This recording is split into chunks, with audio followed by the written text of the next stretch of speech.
Ya, kita akan masuk ke sesi talk show hari ini. Jadi diharap teman-teman akan mendapatkan sesuatu yang menarik dan mencerahkan gitu ya. Karena dari kemarin terus tadi pagi kita sudah mendengar dasar-dasar firman Tuhan. Sekarang kita akan belajar tentang hal yang lebih praktis begitu ya. Bagaimana konsep tentang kedatangan datanglah kerajaanmu sudah dipraktekkan di dalam kehidupan sehari-hari. Jadi akan ada dua narasumber yang akan berbicara untuk hari ini. Jadi mari sama-sama kita sambut dan kita undang dan kita akan mendengarkan sharing hidup dari mereka. Kita sambut yang pertama adalah Pak Yahya. Silakan Pak Yahya untuk maju ke depan. Yang kedua pembicaranya adalah Kak Hari gitu ya. Kita beri sambutan juga untuk kedua pembicara. Silakan untuk duduk di atas. Jadi kita akan membahas bagaimana datanglah kerajaanmu ini bisa diaplikasikan di dalam dunia kerja. Dan kita akan belajar dari pembicara-pembicara yang ada, bagaimana mereka sudah menjalani di dalam kehidupan sehari-hari. Dari Pak Yahya akan dari sudut pandang bisnis, bagaimana melalui bisnis pekerjaan bisa berdampak ke dalam kerajaan Allah begitu ya. Mungkin masih ribut mengatur tempat duduk ya. Jadi kita akan belajar dari sisi Pak Yahya dan dari Kak Hari kita akan mendengar banyak prinsip-prinsip yang akan dibagikan. Juga bagaimana Kak Hari yang sudah menjumpai ratusan alumni ya, dan dari pelayanan yang sudah dikerjakan selama ini, bagaimana prinsip-prinsip ini juga bisa diterapkan dari pengalaman-pengalaman Kak Hari berjumpa dan pengalaman Kak Hari sendiri gitu ya. Jadi kita melihat bahwa saya mengambil konsep beberapa pertanyaan, jadi mengintegrasikan talk show dari bukan cuma dari pengalaman, tapi pertanyaan juga beberapa diintegrasikan dengan sebuah buku yang baru diterbitkan gitu ya, sekalian promosi gitu ya. Jadi bagaimana, apakah pekerjaan Anda bagian dari pekerjaan Allah gitu ya. Jadi mengintegrasikan dari buku ini juga dengan kehidupan sehari-hari gitu ya. Dan dari firman Tuhan tadi. Di dalam buku ini dikatakan satu hal yang menarik gitu ya. Pekerjaan hanya bisa disebut panggilan apabila dia mengerjakan sesuatu yang bukan cuma hanya minat atau cuma sekedar tanggung jawab. Tapi dia mengerjakan sesuatu yang jauh lebih besar dari itu. Yaitu mengerjakan sesuatu untuk kedatangan kerajaan Allah. Untuk kebaikan bersama begitu ya. Jadi pekerjaan yang dikerjakan, kita seringkali bingung, panggilan saya apa gitu ya. Panggilan saya untuk menjadi bisnismen, ya sudah, sekedar menjadi bisnismen dan menghasilkan uang. Itu bukan disebut sebagai panggilan Kristiani. Tapi panggilan Kristiani adalah yaitu pekerjaan yang tidak sekedar hanya mengerjakan sesuatu yang menghasilkan uang atau sesuai dengan minat pribadi kita, tetapi menghadirkan satu kebaikan bagi kemasyarakatan bersama dan paling utama adalah menghadirkan visi kerajaan Allah gitu ya. Bagaimana kerajaan Allah bisa ditegakkan dan kita mengingat bahwa tadi Kak Hari banyak menyinggung tentang kerajaan Allah pertama yang sudah datang gitu ya. Kerajaan Allah datang dua kali gitu ya. Kerajaan Allah yang datang pertama dengan diam-diam, dengan sifatnya ajakan, bukan dengan oppressive power gitu ya. Tapi nanti akan ada kerajaan Allah yang akan datang kedua kali. Waktu Yesus datang kedua kali dengan memerintah, dengan power, dengan kekuasaan gitu ya. Nah, di dalam masa antara kerajaan Allah pertama dan kerajaan Allah kedua yang hadir, nah ini yang menjadi tugas dari setiap umat manusia untuk mengerjakan. Apa yang menjadi tugas kita? Yang paling utama adalah menjadikan semua suku bangsa murid gitu ya. Yang menjadi tugas utama kita. Nah itu, lewat apapun yang kita kerjakan, bukan cuma hamba Tuhan, dan bukan cuma orang-orang yang berprofesi sebagai profesional di gereja, staff gitu ya. Tapi saya justru melihat bahwa pergerakan misi sekarang, yang paling efektif untuk bergerak di garis depan, itu adalah teman-teman yang menekuni bidang profesi masing-masing. Kalau staf perkantas akan sulit sekali ketemu dengan orang-orang dari non-Kristen gitu ya. Tapi kalau orang yang jaga toko, kayak Pak Yahya yang buka pabrik, setiap hari karyawannya mungkin lebih dari 70% orang non-Kristen gitu ya. Tapi kalau di perkantas semua karyawannya 100% Kristen gitu ya. Nah itu dia. Jadi siapakah yang paling efektif sebenarnya untuk menjangkau orang-orang yang tidak terjangkau seluruhnya adalah teman-teman alumni yang di profesi masing-masing gitu ya. Nah kita akan belajar bagaimana kita bisa menerapkan hal itu sehingga kita bisa menjadi saksi Tuhan yang efektif dan menghadirkan kerajaan Allah yang efektif di tempat dunia kerja kita. Nah kita akan belajar pertama dari Pak Yahya begini ya. Jadi Pak Yahya sudah memulai sebuah usaha di Omega Plastik 20 tahun Pak Yahya. Dan Pak Yahya pernah mendapat penghargaan karena memperkerjakan orang-orang yang difabel gitu ya, tuna rungu gitu ya. Nah kita akan bertanya kenapa Pak Yahya mau mengambil satu bagian memperkerjakan orang-orang yang sulit bagi kita gitu ya. Orang yang tunarungu gimana bisa diajak komunikasi terus disuruh ayo kamu kerja ini begitu ya. Dan pasti cost-nya akan sangat tinggi begitu ya. Tapi Pak Yahya mau mengambil bagian itu. Nah, kita mau tanya bagaimana pergumulan Pak Yahya sampai akhirnya mengambil keputusan itu. Silahkan Pak Yahya.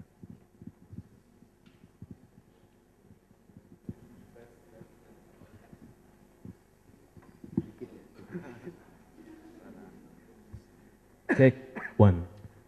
Tes. Ya, selamat pagi. Ya, saya agak grogi persampingan dengan Kak Ari. Saya pikir ada yang teman alumni lain yang sama-sama talkshow itu. Jadi rupanya alumninya cuma saya. Ya, memang untuk saya mempekerjakan kaum difabel, tunarungu, tunawicara itu sebenarnya awalnya pertama dari kefrustasian mempekerjakan karyawan yang normal. Nah, mereka itu kalau sudah menjadi karyawan tetap, kerja semaunya. Sudah dikasih bimbingan, kasih pengarahan, bahkan sampai surat peringatan 1, 2, ketiga. Sampai kita nggak berani lanjutkan karena kalau kita harus mem-PHK, harus tetap memberikan pesangon yang cukup besar. Nah, dalam kefrustasian seperti itu, ya, saya dipertemukan dengan satu teman yang ada mempekerjakan karyawan ini. Nah, pada waktu ngobrol sharing, rupanya mereka itu punya motivasi kerja yang cukup baik, walaupun ada keterbatasan fisik. Nah, saya memikirkan dua hal. Satu sisi, memang ada peraturan perusahaan yang mewajibkan tiap perusahaan itu mempekerjakan 1% karyawannya untuk menerima kaum difabel. Nah, kedua, saya memikirkan sebenarnya bukan masalah aturannya, tapi kefrustasian menghadapi karyawan yang normal, saya berusaha mencoba kalau karyawan seperti ini bagaimana. Karena pengalaman teman ini, ya rupanya karena mereka diberi kesempatan kerja, mereka lebih menghargai dan mereka bekerja lebih baik.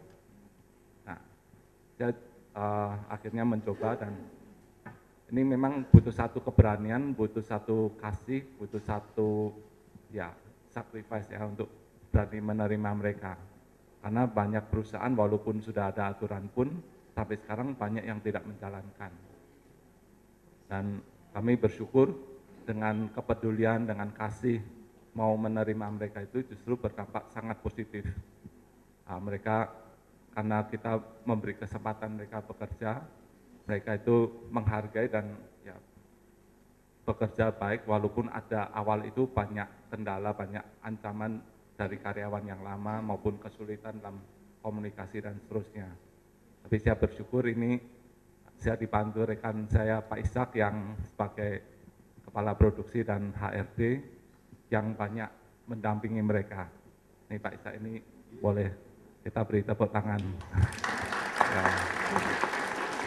Ya, banyak membimbing mereka untuk memotivasi mereka, mengajari mereka, mendorong mereka ya. Karena waktu itu ada ancaman gini, mereka dalam waktu 2 minggu sampai 1 bulan itu bekerja udah melampaui dari karyawan yang normal produktivitasnya.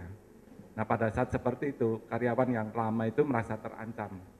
Karena kok yang baru, yang difabel bisa lebih produktif.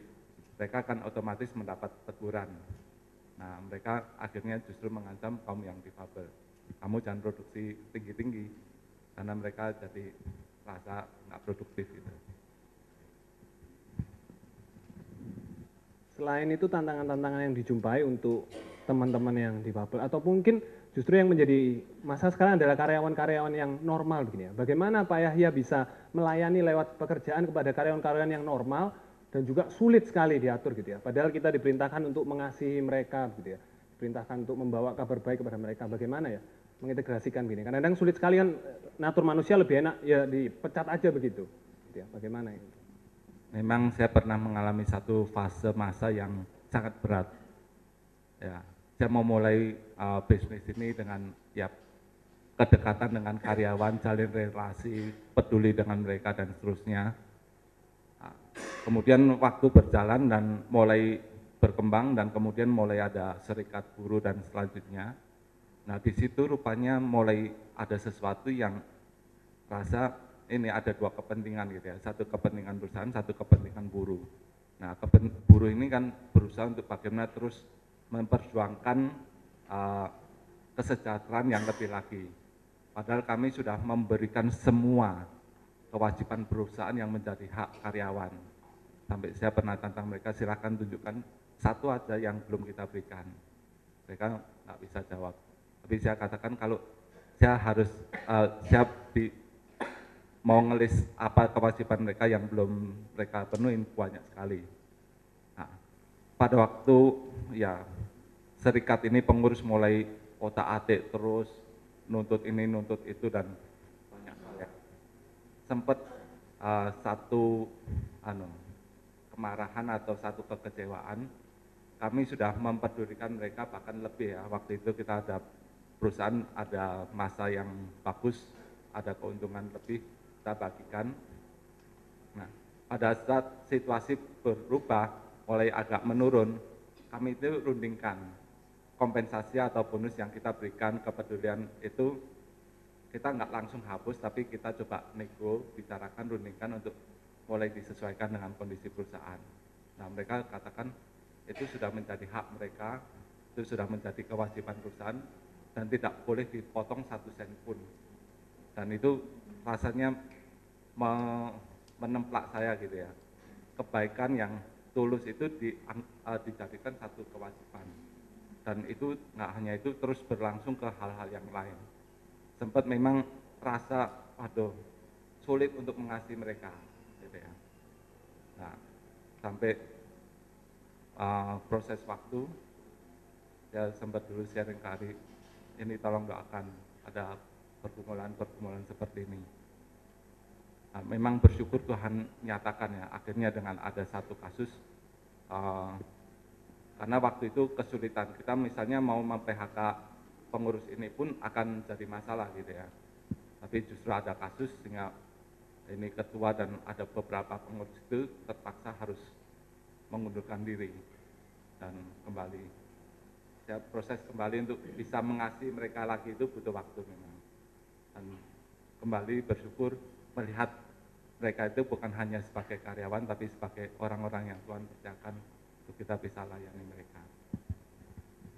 Kira-kira di dalam perjalanan yang berat itu Pak, mungkin berapa lama itu prosesnya dalam waktu yang berat itu Pak? Itu cukup mungkin 3-4 tahun. 3-4 tahun ya. Nah itu kira-kira poin-poin apa, pilar-pilar yang akhirnya memberikan Pak Yahya kekuatan untuk tetap bertahan gitu ya. Dimana di dalam masa-masa yang berat masih harus melayani, masih harus mengasihi, terus masih harus menjalankan perusahaan yang sebagai penopang hidup. Kira-kira pilar-pilar apa yang mungkin bisa dipelajari oleh teman-teman sehingga itu bisa tetap membuat Pak Yahya tetap bertahan dan tetap kuat gitu ya untuk menjalani. Karena itu sih jadi pergumulan teman-teman tengah kesulitan, akhirnya jadinya turun begitu ya. Kira-kira kembali memang melalui PA, melalui firman Tuhan itu yang terus menguatkan ya.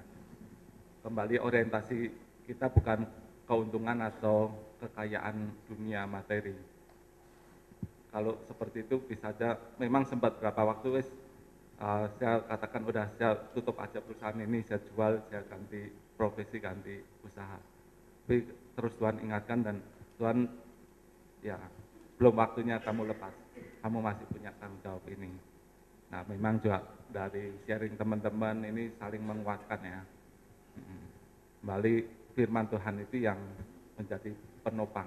Kalau enggak rasanya kita udah investasi besar, udah kerja keras, terus dirongrong, rasanya enggak, sulit menerima gitu ya. Kebaikan kasih kita untuk mereka itu dibalikkan dengan tuntutan segala macam. Kekuatan daripada firman Tuhan yang menjadi dasar ya, yang sungguh menolong gitu ya. Nah, untuk Kak Hari gitu ya, bagaimana Kak Hari ya? Maksudnya dengan tantangan zaman yang begitu berat yang dijumpai oleh alumni, seakan pekerjaan itu di satu sisi dan pelayanan di satu sisi yang lain gitu ya. Bagaimana pekerjaan ini bisa menjadi bagian gitu ya dari pekerjaan Allah sehingga nggak berjalan satu sisi pekerjaan dengan dunia pelayanan, kan lebih gampang untuk dipisahkan gitu daripada di satu. Iya. Pola pikir dualisme itu memang harus disingkirkan di dalam kehidupan seorang alumni, saudara. Karena dunia ini yang Tuhan percayakan kepada kita untuk kita bisa menyatakan terang dan bersaksi. lewat profesi, kehidupan yang Tuhan percayakan. Bagaimana kita bisa mewarnai kondisi-kondisi zaman yang sedemikian rupa dengan kompleksitas tantangan pergumulannya. Saudara, seperti saya sempat singgung kemarin itu ya. Jadi tapi saya ingin memperjelas bahwa setiap alumni itu harus sangat jelas menangkap tujuan Tuhan dalam hidupnya. Ya. Purpose ini sangat menentukan untuk langkah berikutnya. Dimensi hidup kita berikutnya, kita melihatnya. Yang kedua, saudara, memang dari tujuan yang jelas yang Tuhan percayakan itu akan muncul passion yang sangat kuat. Ya. Dari situ akan muncul yang ketiga itu komitmen untuk mengerjakan. Ya. Dan baru di situ akan lahir produktivitas kehidupan ini. Kita berbuah kalau kita menggunakan bahasa Alkitab. Tantangan itu selalu ada, kapanpun. Kesulitan itu tidak akan pernah tersingkirkan di dalam kehidupan kita. Ya. Kalau tantangan dan kesulitan itu menjadi alasan kita untuk mendevaluasi nilai-nilai kebenaran, saya pikir kita sudah salah melihat perspektif kehidupan ini. Ya. Jadi tujuan-tujuan Tuhan itu harus ditangkap dengan baik tentang pemaknaan kerja. Buku ini sangat banyak menolong, saudara. Sangat banyak menolong. Saya juga menulis tentang etos kerja ya. Tapi banyak hal yang saya tuliskan itu pokok dasarnya sama dengan Timothy Keller. Ya. Cuma dia lebih memiliki keluasan untuk melihat karena pengalaman di dalam bisnisnya dan sebagainya gitu. Nah, saya sekarang coba memulai bisnis untuk melihat bahwa apakah benar firman Tuhan yang diragukan oleh banyak orang katanya sulit dan tidak bisa diaplikasikan. Ternyata persoalannya bukan di dalam firman Tuhannya, persoalannya di dalam diri kita pelaku kebenaran firman itu. Mau enggak kita punya komitmen untuk melakukan kebenaran itu? Dan mesti memahami benar dengan tujuan-tujuan yang ada. Karena kalau di dalam dunia sekuler, orang kalau kerja kan tujuannya hanya untuk mencari nafkah demi kesejahteraan. Itu tujuan umum. Kalau alumni hanya punya tujuan itu bekerja, dia sudah salah memaknai. Kerajaan Allah tidak akan bisa dihadirkan melalui tujuan itu. Juga misalnya dia memperoleh nilai diri, status lewat pekerjaan itu. Makin tinggi jabatannya, orang akan makin mengapresiasi hidup dia, makin tinggi gajinya makin sedemikian rupa. Bukan itu tujuan kita bekerja, bukan untuk mendapatkan yang demikian. Ya, tanggung jawab bagi masa depan itu terlalu umum, dan itu bersifat hanya untuk kepentingan kita, bukan dalam tujuan kerajaan Allah. Ya, juga misalnya untuk bertahan hidup orang kan harus bekerja. Ya, itu hukum-hukum alam yang jauh daripada nilai perspektif Alkitab. Apa nilai Alkitab di dalam bekerja? Sangat jelas, saudara. Buku ini juga memaparkan, misalnya menciptakan budaya menghormati Tuhan, ya, dan memampukan atau mengembangkan kemampuan manusia untuk berkarya dalam menghadirkan kebenaran Allah. Itu yang dipaparkan.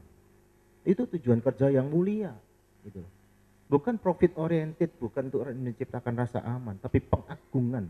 Jadi kita sendiri punya sikap untuk menghormati Allah lewat pekerjaan ini. Jadi bukan mencari keuntungan lewat pekerjaan ini untuk menghadirkan jati diri kita di dalamnya. Itu salah kaprah menata tentang penataan hidup bekerja kita. Ya.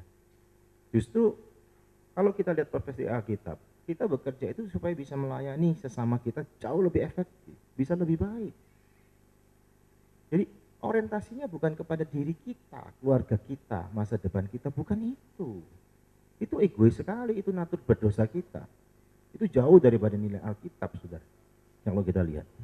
Karena kerja itu harus menghadirkan shalom, kerajaan Allah itu. Ya. Itu prinsip-prinsip Alkitab yang harus menjadi bagian di dalam kita mengelola pekerjaan itu. Kalau tidak, kita akan melenceng. Ya, apalagi sekarang dengan paparan dunia, ya, semua kamu nggak pingin ini rumah mewah, mobil mewah, pergi ke luar negeri dan sebagainya. Kalau training-training kan itu yang dimunculkan. Itu jauh daripada nilai Alkitab, saudara. MLM apa semua tuh coba mulai pemaparan dengan hal-hal seperti itu. Orang digiur. Dan memang orang bisa karena itu naturnya maunya ke sana. Kita kan tidak. Karena kita punya Tuhan, punya Alkitab yang menata hidup kita. Itu tidak bisa ditawar lagi. Jadi bisa asal kita mau. Ya. Jadi masalahnya bukan tidak bisa, masalahnya tidak mau. Ya. Kenapa? Untuk melaksanakan hal semacam ini, kita bisa nggak jadi seorang yang populer, saudara. Orang yang terasing. Ya. Sangat mungkin semacam itu. Dan mungkin kita tidak cepat kaya kira-kira begitu. Mungkin kaya aja enggak kira-kira begitu. Ya Tuhan pelihara begitu saja. Tapi bisakah kita dan maukah kita menerima itu asal hidup kita punya implikasi besar kepada orang lain. Ya itu yang saya bisa bagikan.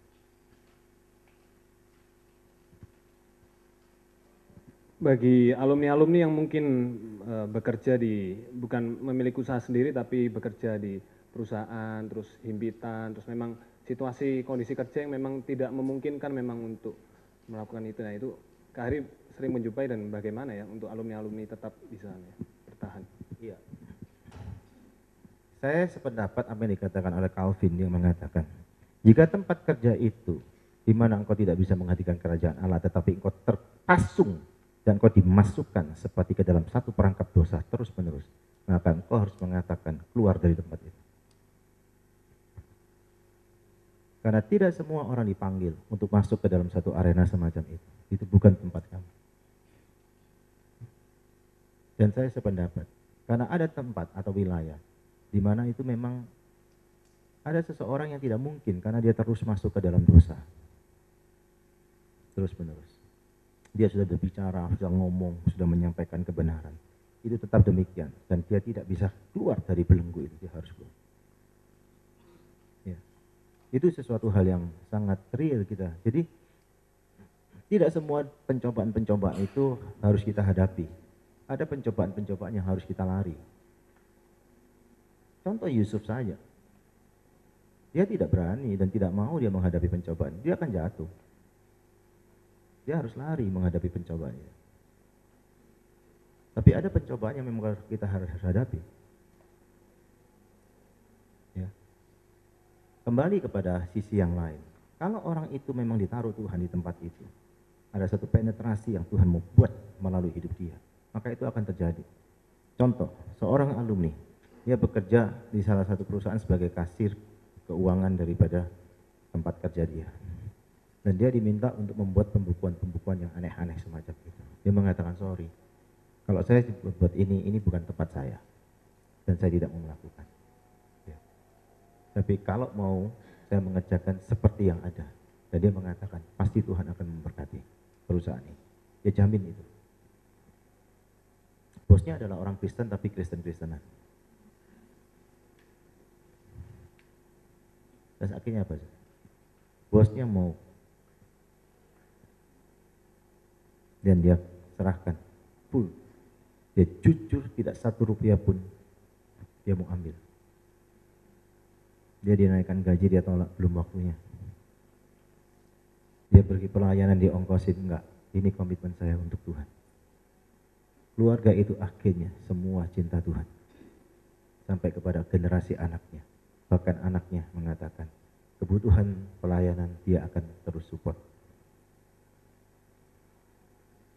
Kalau kita lihat dari sisi ini, maka bukankah segala sesuatu memang dimungkinkan lewat satu keberanian untuk menerobos arus yang ada dan berani mengambil risiko.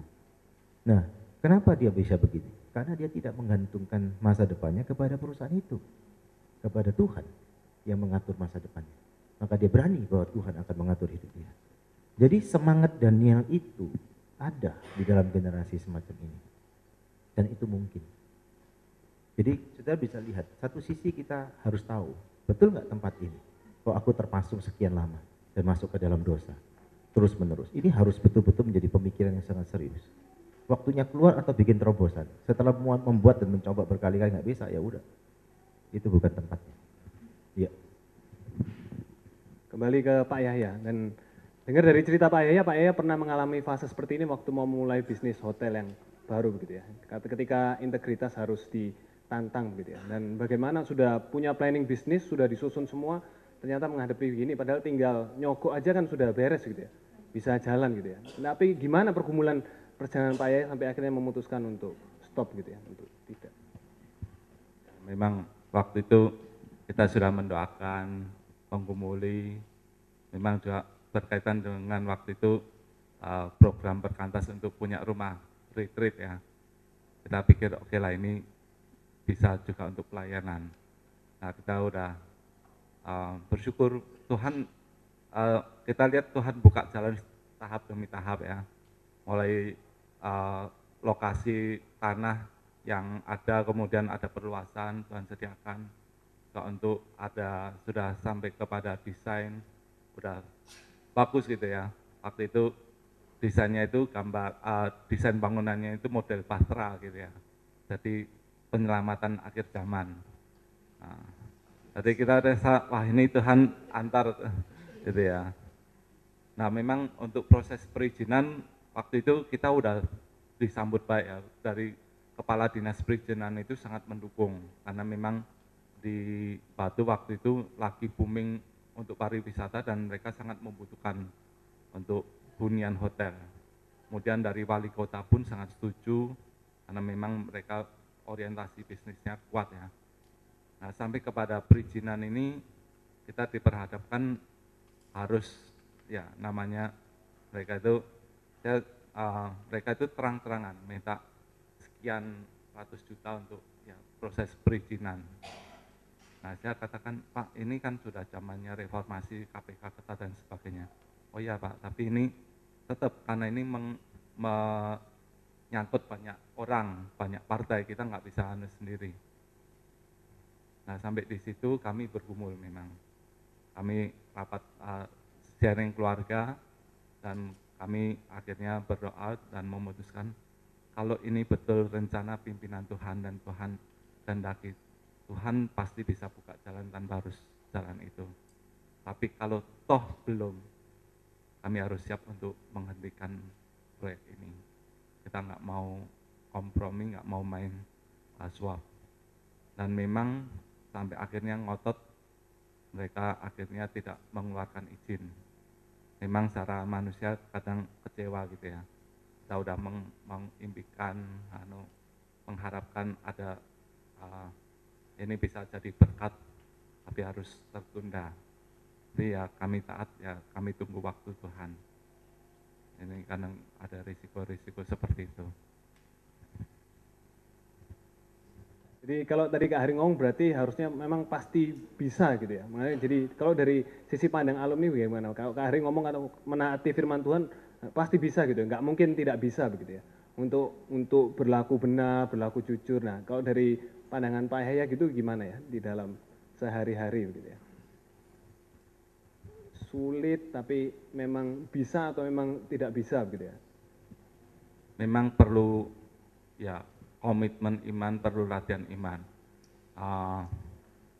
Saya sendiri terus belajar gitu ya, karena aspek di dunia bisnis ini banyak ya, ketatan untuk kita menyatakan kebenaran. Terus kadang hal yang paling tipis itu justru masalah hati gitu ya. Bagaimana fokus kita untuk Tuhan dengan untuk materi itu kadang tipis. Kita melakukan dengan kesungguhan, dengan totalitas itu untuk Tuhan atau untuk ambisi kita. Nah ini kadang justru yang itu menjadi batasan yang lebih berat gitu ya. Bagaimana orientasi hati kita untuk Tuhan itu yang kita harus jaga. Tipis gitu ya, untuk membedakan gitu ya, antara ambisi untuk Tuhan dan ambisi pribadi. Dan kemarin kalau sharing di beberapa teman-teman gitu, yang banyak jadi pergumulan adalah masalah menjaga kerohanian itu untuk tetap segar gitu ya, untuk tetap fit ya, secara kerohanian. Dengan sibuk dari pagi sampai malam, nah seringkali kalau sudah bekerja padat, lupa untuk berdoa, lupa untuk begitu. Nah bagaimana Pak Yahya untuk menyikapi? Nanti Kak Hari mungkin bisa menanggapi juga dari bagian ini, karena pergumulan alumni semua hampir sama gitu ya. Jangan ngomong mau datengin kerajaan gitu ya, mau datengin kerajaan Allah di dirinya sendiri aja sudah sulit gitu ya, karena aktivitas tiap hari sudah padat gitu ya. Jadi mau sampai ke datang kerajaan Allah untuk di lewat karir atau profesi, wah jauh lebih sulit lagi deh. Bagaimana Pak Yahya untuk? Nah, mesti kita memang kita ada waktu-waktu khusus untuk doa, untuk baca firman. Tapi seharusnya kehidupan rohani itu ya kita hidupi sepanjang hari gitu ya. Kita memang perlu menyediakan waktu khusus doa. Tapi bukan berarti sudah itu kita nggak perlu doa lagi. Kita di jalan, kita menghadapi orang, kita menghadapi karyawan, bahkan saya katakan menghadapi mesin pun saya doakan. Saya menghadapi anak kecil yang saya doakan. Jadi bagaimana membawa kehidupan doa itu ya setiap saat gitu ya. Kemudian ya kembali untuk firman, memang kita ada waktu untuk saat teduh, tapi ada waktu di mobil itu saya biasa nggak setel yang lain, nggak setel radio atau apa, setel kaset-kaset khotbah gitu ya, untuk terus mengingatkan. Jadi kadang waktu di jalan ini kan nggak terasa gitu ya, nah itu kita manfaatkan untuk isi dengan firman. Jadi kita nggak hanya waktu-waktu yang kita sediakan khusus untuk dengan Tuhan, tapi setiap saat itu menjadi relasi kita dengan Tuhan. Kak Hari, Anda. Ya, makin umur kita bertambah, tanggung jawab juga bertambah. Nah, bertambahnya tanggung jawab itu kan pasti ada waktu yang harus kita sediakan untuk mengelola tanggung jawab itu. Ya. Bagi saya, kalau sudah demikian maka harus butuh hikmat Tuhan. Tidak semua pelayanan harus kita terima sehingga merepotkan kita. Ada satu pelayanan yang kita terima tapi kita sangat fokus di situ dan berbuah di situ dan punya implikasi di situ. Mengingat waktu itu begitu mahalnya sekarang dan sangat sempit dan kita harus pandai-pandai. Jangan sampai bahwa kesibukan-kesibukan itu mengurangi waktu-waktu kita bersama Tuhan. Maka kesibukan itu jauh daripada nilai kebenarannya. Dan itu pasti jauh dari berkat Tuhan di dalamnya. Karena kesibukan yang benar harus dikelola di dalam hikmat Tuhan, di dalam kontrol Tuhan, di dalam kerohanian yang sehat. Nah, bagaimana kita bisa menciptakan satu kerohanian yang sehat? Saudara, Tuhan memberikan satu waktu yang cukup untuk kita sampai sekarang. Sesibuk apapun manusia, satu hari tetap 24 jam, satu minggu tetap 168 jam. Sesibuk apapun dan sebanyak apapun tanggung jawab kita. Ya, itu artinya adalah waktu itu cukup dipakai di dalam pengelolaannya. Cuman kadang-kala kita menciptakan banyak lubang-lubang dalam hidup kita sendiri. Karena sudah tidak memungkinkan tapi kita menambah kuotanya. Itu salah kita, bukan salah Tuhan. Karena kekurang bijakan kita. Sama. Kalau semua setiap kesempatan kita ambil tanpa lepas daripada pergumulan dengan Tuhan, maka kesempatan-kesempatan itu bisa menjadi bumerang bagi kita. Karena menciptakan kelelahan. Dan itu akan menjerumuskan kita. Dan kalau sudah demikian, saya sangat yakin, waktu untuk pelayanan, waktu doa dan sebagainya akan hilang semua. Karena semua konsentrasi adalah untuk mengelola kesempatan yang belum tentu itu dari Tuhan. Tapi bisa jadi itu sumber pencobaan yang menyeret kita keluar. Maka saya katakan hati ini saudara harus hati-hati. Kalau kita tamak, maka kita mudah. Kita anggap semua kesempatan habis. Tanpa bertanya kepada Tuhan, tanpa bergumul di hadapan Tuhan. Dan sebagainya. Ini yang menjerumuskan kita. Ya. Jadi Pak Jaya memberikan contoh hal-hal seperti itu. Sebenarnya tiap-tiap orang punya model masing-masing di dalam memelihara dan menciptakan ya kehidupan rohani yang sangat segar gitu ya. Dan hal-hal semacam ini bisa kita ciptakan sendiri. Kita ambil waktu, nggak mau disibukkan, HP harus semua tidak bisa disentuh pada jam ini. Kenapa? Ini sekarang ini menjadi pengganggu utama. Sekarang coba perhatikan ya. Orangnya sudah terbiasa dengan HP. Begitu HP ketinggalan, bingung nggak? Kalau Alkitab ketinggalan nggak pernah bingung. Ini kan pada kompas kita itu kan firman Tuhan. Mindset kita udah keliru gitu. Melihat HP itu lebih punya nilai dibandingkan Alkitab. Ini loh, masih ditata dengan baik. Kalau Alkitabmu ketinggalan, firman Allah itu tidak ada dalam hidupmu. Dia menjadi kompas yang mengarahkan dirimu. Tapi kau tidak merasa bingung kalau itu tidak hadir dalam hidupmu. Itu abnormal kerohanian kita. Dan ini yang harus kita perhatikan dengan baik. Ya, kita perhatikan. Jadi, bagaimana menciptakan rasa lapar dan haus? Pertobatan tiap-tiap hari itu dibutuhkan. Karena tanpa pertobatan itu rasa lapar dan haus tidak akan pernah hadir. Banyak orang menciptakan metodenya untuk bisa menjaga disiplin rohani. Tapi kuncinya di dalam pertobatan setiap hari itu, saudara. Karena dengan pertobatan setiap hari itu menunjukkan kepekaan kita kepada kesucian Allah. Dan itu yang membuat dan mendorong kita untuk terus bangkit, bangun terus menerus. Dan itu yang mendorong kita untuk mencari firman. Itu yang mendorong kita untuk bergantung kepada Tuhan dalam doa kita. Saudara, orang-orang yang tidak memelihara disiplin rohani yang baik, itu terlalu sombong. Dia merasa kuat dan berjalan menurut hikmat dan pengalamannya. Tetapi orang-orang yang rendah hati, yang menyadari kelemahannya, dia akan memposisikan dirinya dalam pemeliharaan disiplin rohani yang sedemikian rupa. Karena dia tahu dia rapuh dan dia lemah, dia tidak berdaya. Tanpa pimpinan, kekuatan yang dihadirkan Tuhan dalam relasi dengan Tuhan. Seperti kita menyerap energi Tuhan untuk diberikan kepada kita menjalani hari lepas hari yang penuh tantangan, kesulitan, dan hambatan semacam itu. Seperti itu, hanya kekuatannya dihadirkan untuk kita lewati. Tapi sayangnya banyak orang justru sumber kekuatan itu disingkirkan, dia mengisi dengan kegiatan dia, kesibukannya. Maka makin lama makin stresnya. Jadi hati-hati, karena kadang-kala kita terjebak di dalam rutinitas yang tidak dalam pemaknaan yang sesungguhnya. Saya katakan kita sudah salah arah. Ya. Kalau sudah demikian, kita akan kehilangan semua investasi hidup kita. Ujung-ujungnya akan menyesal. Ya. Jadi kelola dengan baik, ya, supaya investasi hidup kita ini kepada sasaran yang tepat dan punya implikasi yang sangat luar biasa. Ya, itu yang saya bagikan. Tapi mungkin kalau teman-teman sekarang sudah pintar ya, masalahnya Alkitabnya di dalam HP ya. Jadi kalau HP-nya ketinggalan kan juga sama Alkitabnya juga ketinggalan gitu ya. Jadi pintar nyari alasannya. Ya betul. Seringkali begitu, saudara. Tapi saya ingin bertanya, di dalam HP-mu juga banyak game. Berapa kali dalam satu hari kau lihat game-mu dan HP, Alkitabmu dan game-nya? Itu yang terjadi. Saya sangat setuju, tapi jangan lupa, saya selalu mengingatkan. Saya mengingatkan supaya kita saat teduh menggunakan Alkitab kita dan juga Alkitab yang di dalam HP.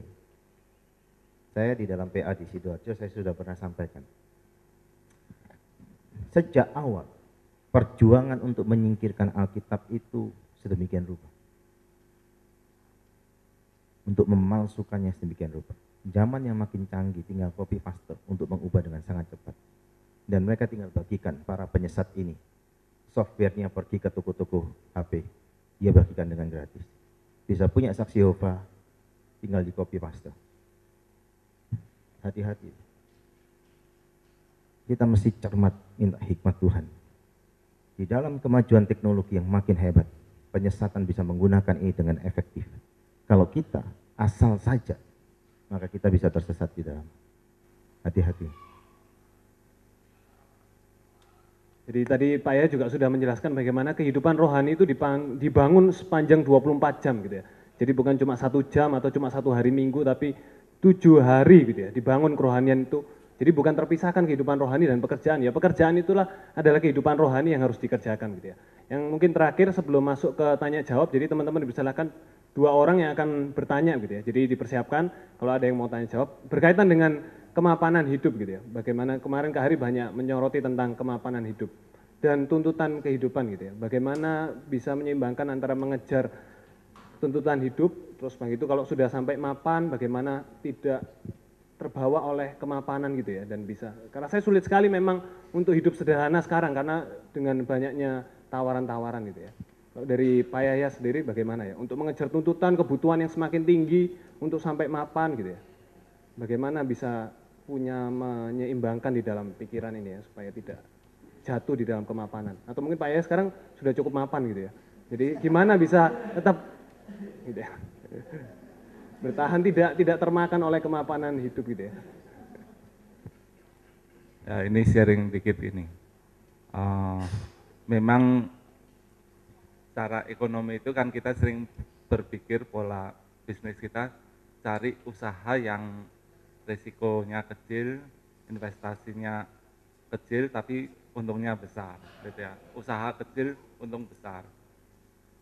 Sempat ya saya memikirkan ide-ide itu dan coba mencobanya, dan rupanya Tuhan sempat tegur gitu ya. Beberapa usaha itu ya secara hitungan di atas kertas itu sangat menguntungkan, sangat enak dan prospek dan seterusnya. Tuhan bisa kayak ubahkan itu dengan kayak membalikkan tangan. Apa yang kita harapkan seperti ini kenyataannya berbeda sekali. Nah justru 4 tahun yang lalu saya dengan istri itu justru memulai sesuatu hal yang seakan membalikkan keadaan gini. Konsep yang mau kerja ringan untung besar, dengan modal besar bisa untung besar gitu ya. Tuhan balikkan, dengan modal kecil kerja keras untung kecil.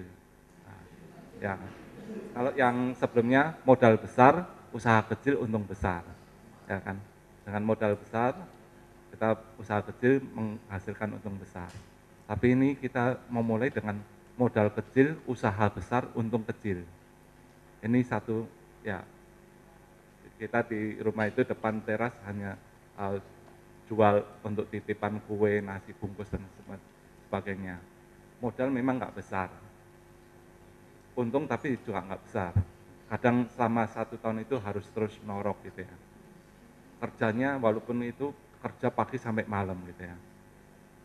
Tapi kita dedikasikan, komitmenkan itu untuk layanan, untuk membantu banyak orang. Memang waktu itu kita menggumuli, wah kita udah dengar banyak firman, apa sekarang yang harus Tuhan mau kita lakukan, panggilan apa yang Tuhan mau kerjakan lewat hidup kami. Ya, istri memang lebih banyak pelayanan pribadi dan banyak ketemu orang-orang yang bukan hanya permasalahan rohani, tapi juga permasalahan ekonomi. Nah, bagaimana kita nggak bisa hanya menjawab masalah rohaninya aja, tapi bagaimana memikirkan untuk membantu ekonominya. Tapi kalau kita hanya memberikan bantuan, tidak menyelesaikan, tapi bagaimana mereka bisa dibangun. Nah, mulai dari itu Tuhan nyatakan. Melalui itu kita bisa ya menjangkau mereka dan bisa jadi berkat dan bisa menyalurkan berkat Tuhan. Nah, saya melihat bukan untuk kemapanan, untuk menikmati ya, tapi kalau kita bisa menyalurkan, kita bisa berbagi, itu satu sukacita besar. Kembali ini berapa bulan lalu Tuhan berjalan satu usaha baru, rumah makan. Saya pikir juga, waduh, kadang saya yang biasa cuma duduk di kantor, telepon, sekarang harus terjun kembali ke lapangan gitu ya. Kadang harus angkat-angkat, harus beres-beres. Tapi Tuhan latih. Memang orang mikir, kenapa enggak gaji manajer untuk ngelola? Ya maunya seperti itu. Cuma Tuhan itu masih memproses saya, istri, untuk ya memberi teladan dulu gitu ya, mengerjakan. Memang capek. Tapi saya tahu ini panggilan Tuhan mau punya rencana melalui semua ini jadi berkat. Ya, kita kerjakan, kita usahakan, terus kita doakan dan serahkan hasilnya ke Tuhan. Memang ya kembali kalau kenyamanan, saya bersyukur istri saya itu tidak menuntut banyak. Kami sejak menikah belum pernah pergi ke luar negeri ngajak istri, tapi istri itu sampai sekarang bersyukur dia tidak menuntut, tidak. Ini berarti ya, cari istri yang seperti istri Pak Yahya gitu ya. Ya, saya bersyukur dia berani memberi dari apa yang dia harusnya bisa nikmati. Ya soal kemapanan ya. Kalau kita lihat di dalam konteks Alkitab, kemapanan itu bukan sesuatu yang salah, karena Tuhan memberkati kan tujuannya juga mensejahterakan. Salah satunya, di samping kita harus menjadi saluran bagi yang lain. Kesalahan pengelolaan akan berkat itu, saudara, maka bisa berakibat fatal untuk hidup kita. Jadi kenyamanan, kemapanan dan sebagainya itu bukan sesuatu yang salah. Pengelolaannya itu yang bisa berakibat fatal untuk kita. Kalau kemapanan itu memasung gairah kita dalam melayani Tuhan, melayani sesama, maka itu sudah salah. Karena tujuan Tuhan memberkati supaya kita bisa menjadi alatnya yang makin efektif melayani. Kesederhanaan, sederhana ini beda. Tadi ketuanya BPR Banyuwangi itu selfie di sini dengan bawa cangkirnya situ. Saya bilang sama Nunu, ini kurang keren, seharusnya cangkirnya Starbucks, ini Lion Star. Saya ingin mengatakan bahwa kesederhanaan itu dimulai daripada sikap kita kepada materi.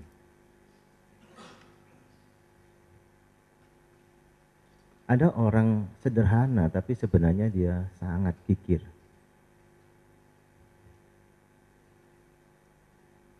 Makan berhemat-hemat begitu rupa sampai kehilangan gizinya.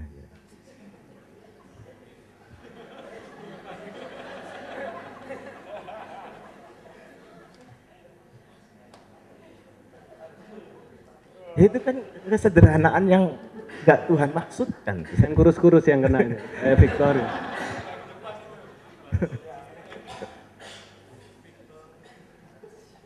Saya ini punya kebiasaan, saudara.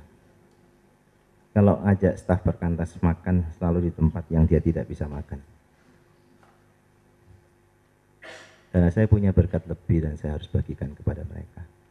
Jangan sampai staf-staf itu menjadi orang yang pada waktu ada pembicara datang dia kebingungan mencari tempat makan dan tidak punya gambaran yang tepat tentang tempat makan itu. Ada orang bisa salah mengerti bahwa ini sebagai satu bentuk pemborosan. Tapi beda dalam melihatnya, perspektif itu. Maka saya selalu di tempat yang sangat berbeda. Karena saya ingin mengapresiasi mereka, memberi kesempatan mereka, juga pengalaman. Masa sih sebagai seorang hamba Tuhan di Berkantas nggak boleh makan-makan seperti itu? Harus setiap hari dengan penyetan terus. Sampai fisiknya terlihat penyet.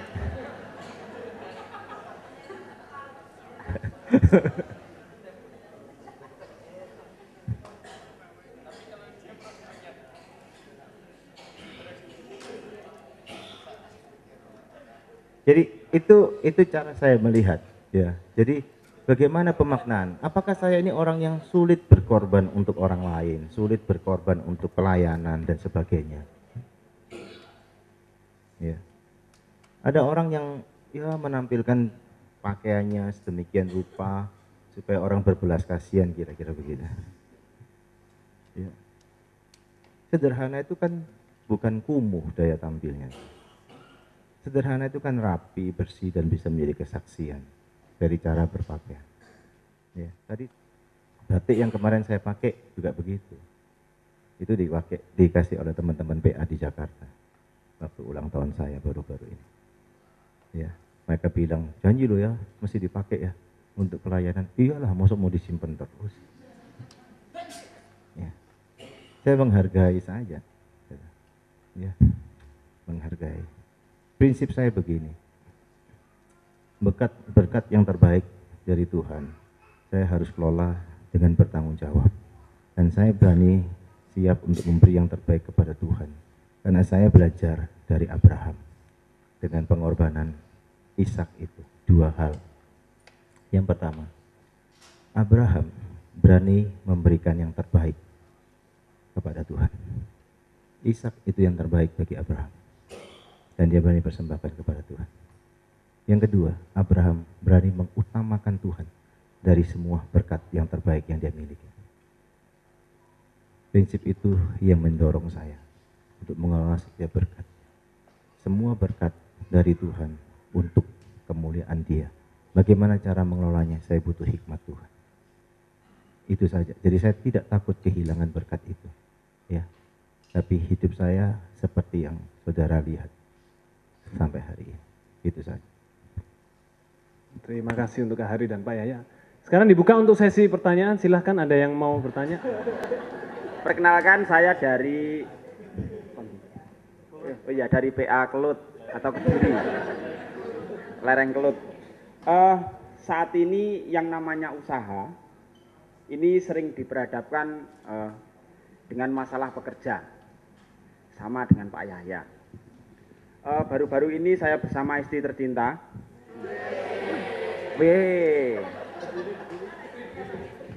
Istri beli. Ini rasanya mau menutup juga yang namanya usaha yang tidak karuan. Saya buka usaha kecil-kecilan, yaitu bengkel. Itu mulai 1,5 tahun yang lalu kira-kira. Itu dari konsep awalnya itu saya mau orang yang berpenghasilan rendah, kecil, ini menjadi taraf hidup yang lebih baik. Kesini saya beri kemudahan. Ya, saya suruh hitung berapa hasilnya. Kemudian ternyata orang itu kalau dikasih enak kurang enak. Dikasih hati ngerogoh ceker istilahnya.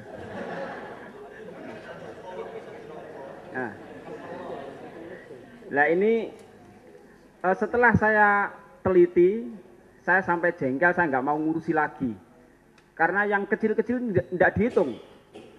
Kalau borongan yang besar dipotong ini dan itu, akhirnya yang punya bengkel itu cuma pure gitu, sedikit sekali.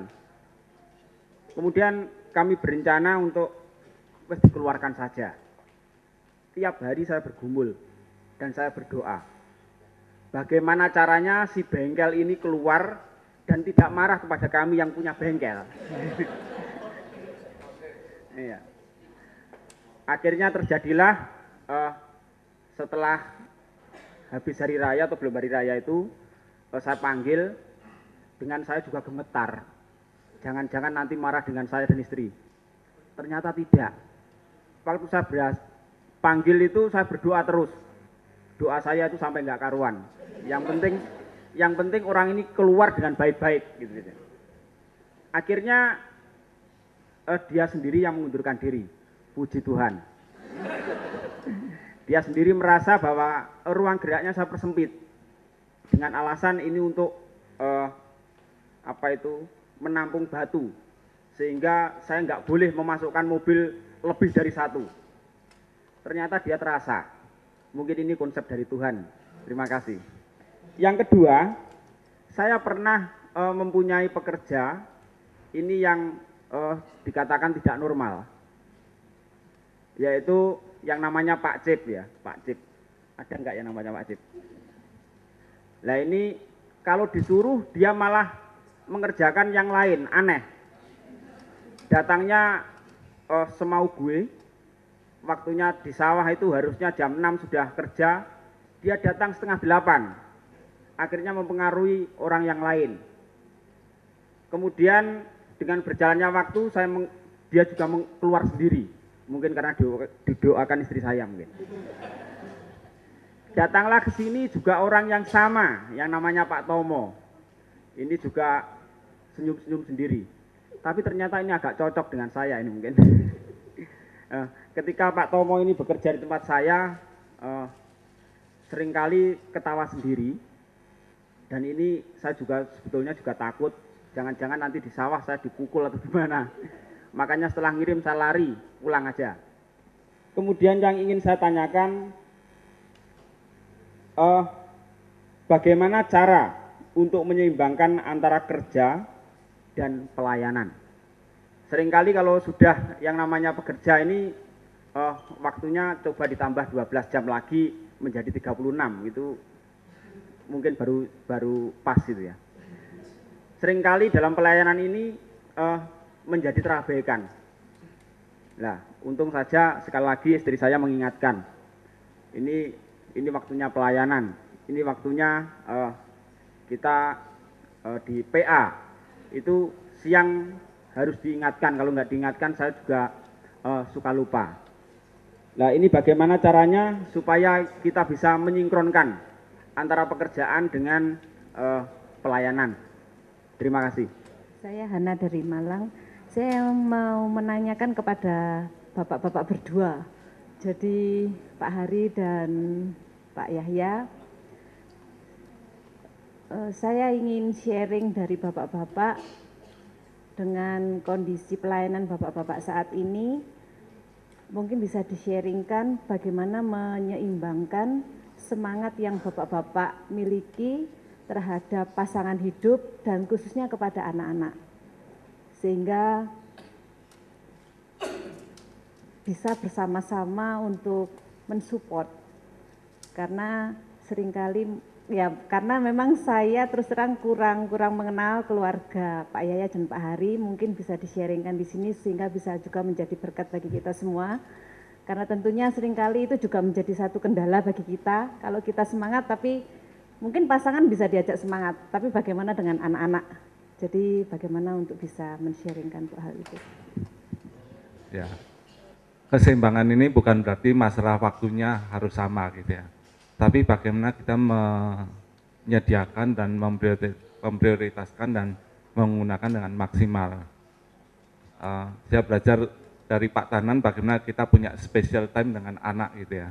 Nah, kalau kita memang sediakan waktu dengan anak 1 atau 2 jam, berarti kita fokus, kita punya tujuan, dan kita tidak sementara ya menghentikan kegiatan yang lain.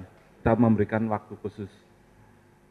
Nah, untuk pelayanan pun saya memang komitmen tidak ambil banyak pelayanan, ambil banyak tanggung jawab atau jabatan.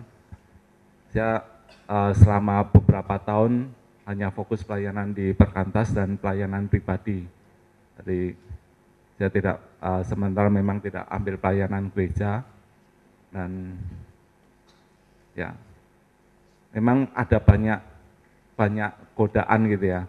Pas kita udah jadwalnya rapat, mau ada acara, ada aja sih, ada urusan, ada tamu, ada apa yang kita perlu selesaikan. Tapi bagaimana kita bisa tetap prioritas, dan ya memang kadang harus ada sacrifice gitu ya. Nah, seperti kemarin weekend ini, saya memang sudah rencana dengan Pak Ishak berangkat agak sorean. Nah, ini mendadak kasirnya yang rumah makan baru ini dua-duanya nggak masuk, dan kita lagi install program baru.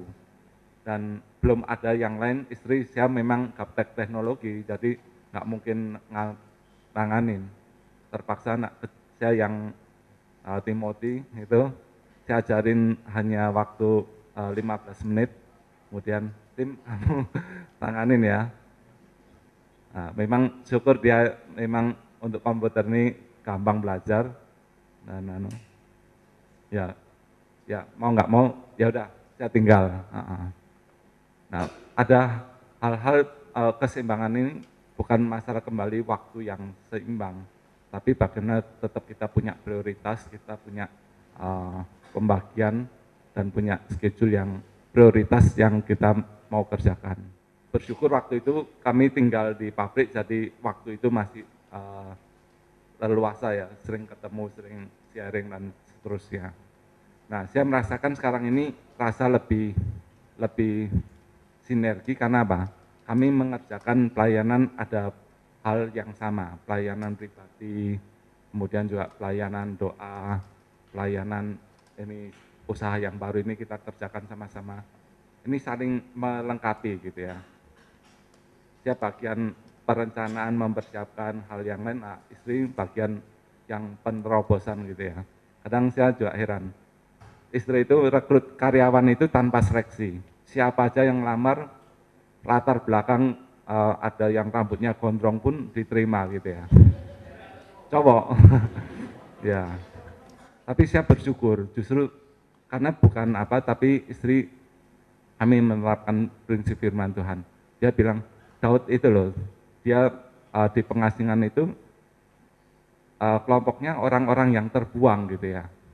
Nah, kadang Tuhan percayakan orang-orang seperti itu justru untuk dilatih, diterima, dan kita bisa jadi kesaksian untuk mereka. Nah, saya merasakan dengan ada kebersamaan ini bisa saling melengkapi. Nah, itu saya bersyukur. Kadang walaupun punya keperbedaan, tapi justru bisa saling melengkapi dan bisa saling mengisi.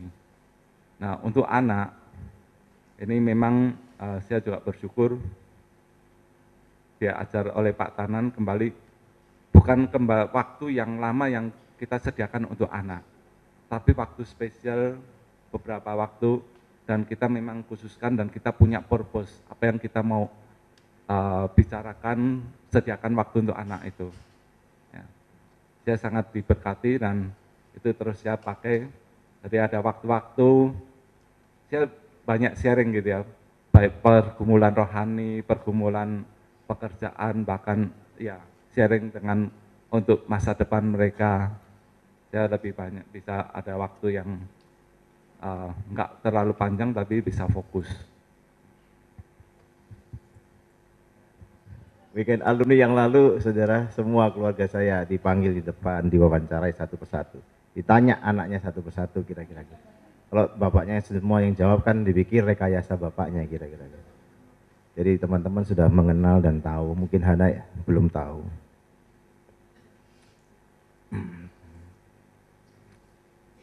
Berumah tangga juga adalah bagian daripada tanggung jawab yang kita mesti kasih space waktu. Tapi kita mesti tahu tujuan kita. 100% kita berikan kepada keluarga, itu belum tentu benar di hadapan Tuhan.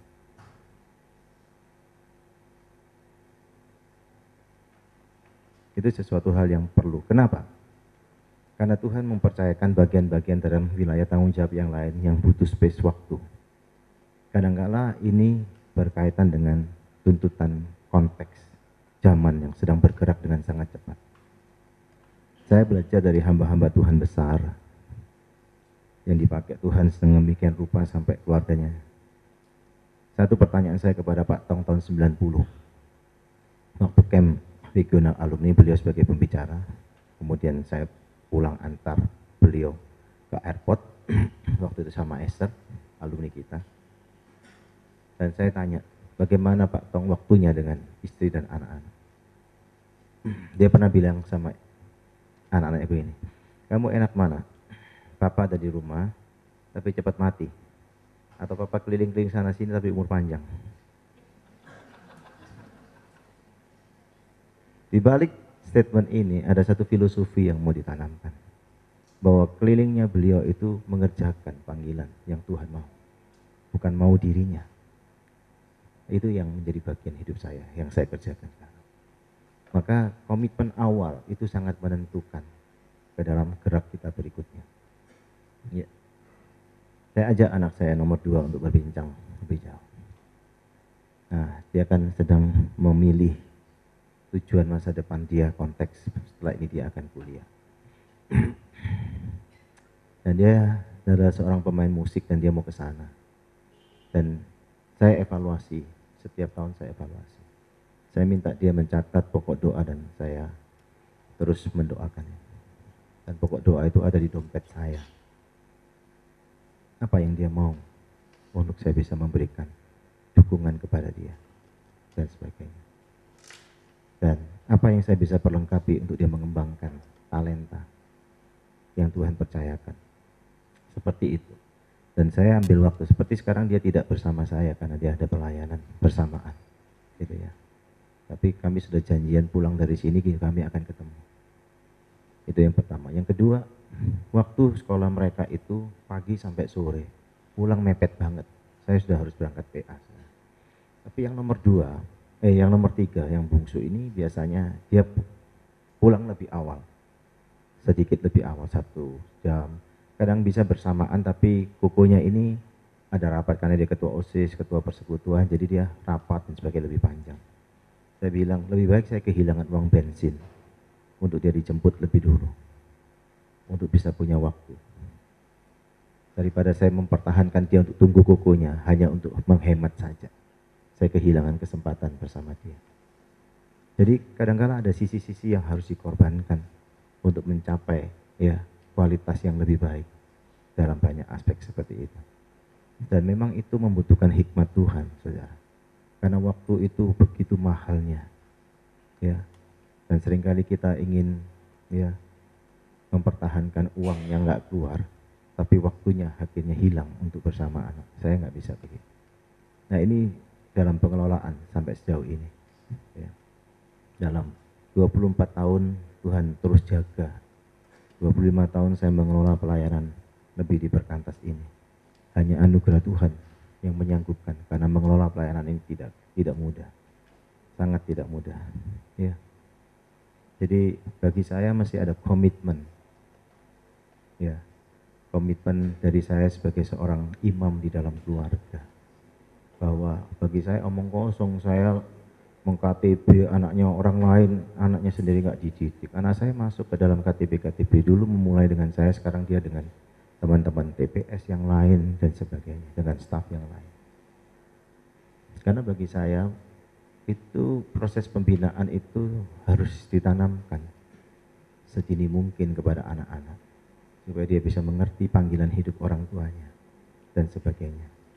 Kerinduan saya, saudara, adalah bahwa anak-anak staf itu adalah bagian yang memahami visi ini dan bisa melanjutkannya.